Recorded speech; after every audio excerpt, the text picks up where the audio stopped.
大家好啊，天氣開始凍啦，不如沖返杯綠茶拿鐵嚟飲下啦。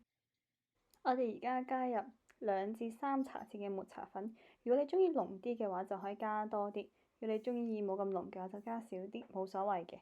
好啦，而家我哋加入砂糖，咁隨你啦。如果你鍾意甜啲嘅話，就加3茶匙。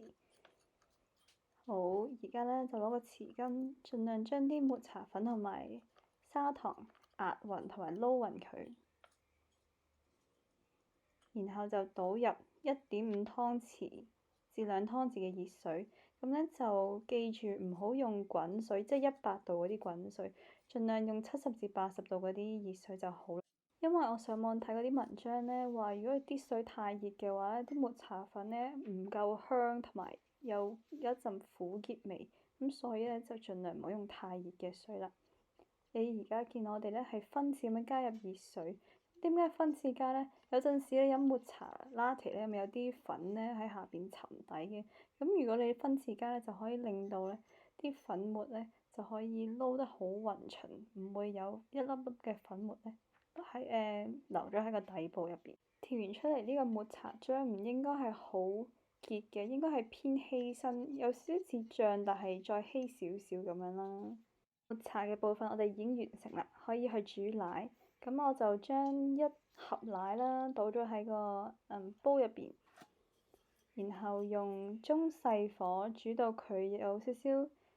泡泡喺個側邊度，煮到好似微滾咁啦。然後就攞一個發蛋器不斷咁樣喺度發，前後8字形咁樣發。我哋咁樣做咧，就係為咗令到更加多空氣咁樣可以打入啲牛奶度，形成奶泡。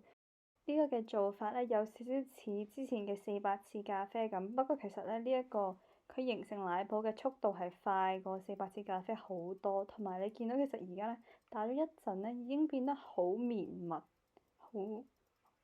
好似雲咁樣，好綿密、好軟腍腍、好厚身嘅。其實整奶泡係好簡單，只係需要一個打蛋器就可以啦，唔需要特登用啲專門嘅器材，都可以整到好厚身同埋好穩定嘅奶泡。只係需要有少少耐性，其實就 OK 㗎啦。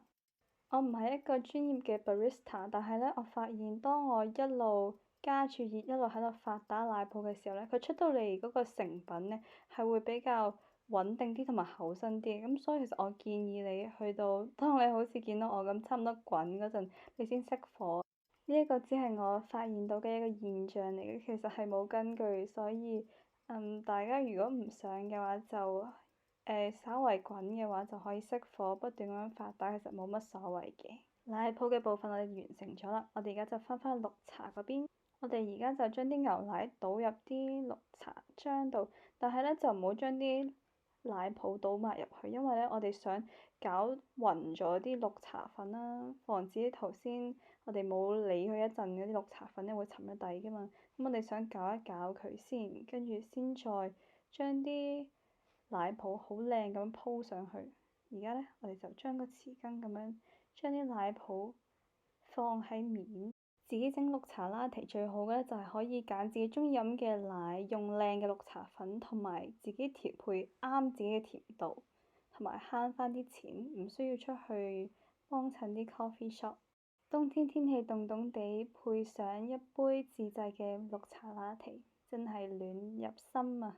今次淨係拍咗一條好短嘅影片，但係都祝大家聖誕節快樂同埋身體健康，下次再見，拜拜。